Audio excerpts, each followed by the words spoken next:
In today's video, we will see how to connect the Turtle Beach Tilt 500 to PS5. Easy wireless and USB setup guide. So, to connect the Turtle Beach Tilt 500 to PS5 easy wireless and USB setup guide, you can setting favorite on the VC Box Plus is quickly and straightforward. You can easily tag your favorite channels while watching live TVs or browsing the TV guide. Now how to add favorite. So open the live TV app such as Hit Live and navigate to the channel you want to add. Next, highlight the channel in the TV guide or channel list and now press and hold the OK button on your remote. A small heart icon will appear next to the channel confirming it has been added to your favorite. Next, how to access and remove favorite.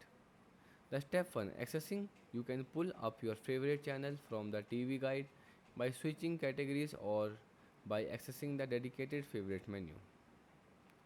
Next, step 2 removing. To remove a channel from your favorite, simply highlight the favorite channel and press and hold the OK button again until the heart icon disappear.